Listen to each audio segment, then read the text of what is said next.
આજ રોજ શું કામગીરી કરવામાં આવી છે અને કઈ જગ્યા પર કરવામાં આજ રોજ જીઆઈડીસી શાક માર્કેટ હલવા નાકા છે ત્યાં ટ્રાફિકની સમસ્યા લઈને કમ્પ્લેન 2-3 વખત આવી ગઈ છે. તો આજે આ જે રોડ ઉપરના ટ્રાફિક નડતરરૂપ જે લારીઓ હતી તે હટાવવામાં આવી આવી? જે રીતના અડાની અંદર જો સામે કચરાનો રોડ જાય છે ત્યાં પણ તમે જોઈ શકશો કે જે રીતના લારી ધારકો દ્વારા દબાણ કરી દેવામાં, શું એ લારીઓ નહીં હટાવવામાં આવે? આવશે હટાવવામાં. ત્યાં 17માં જાણ કરવામાં આવશે અને ટ્રાફિકને નડતરરૂપ હોય અમને આ પટ્ટાની કમ્પ્લેન આવી હતી એટલે અમે હટાવવામાં આવે એ આપણો પરિચય. છે. જયેશભાઈ એસારી ભાડા કોર્ટ બેઠા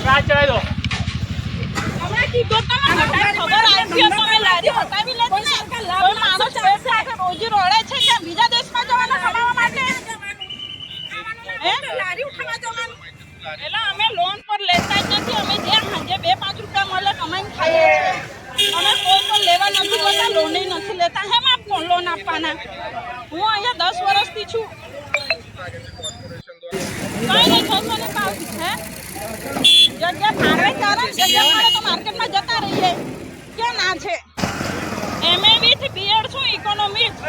ધંધો કરું છું શાકભાજીનો પોતાના પેટ માટે. મનીષાબેન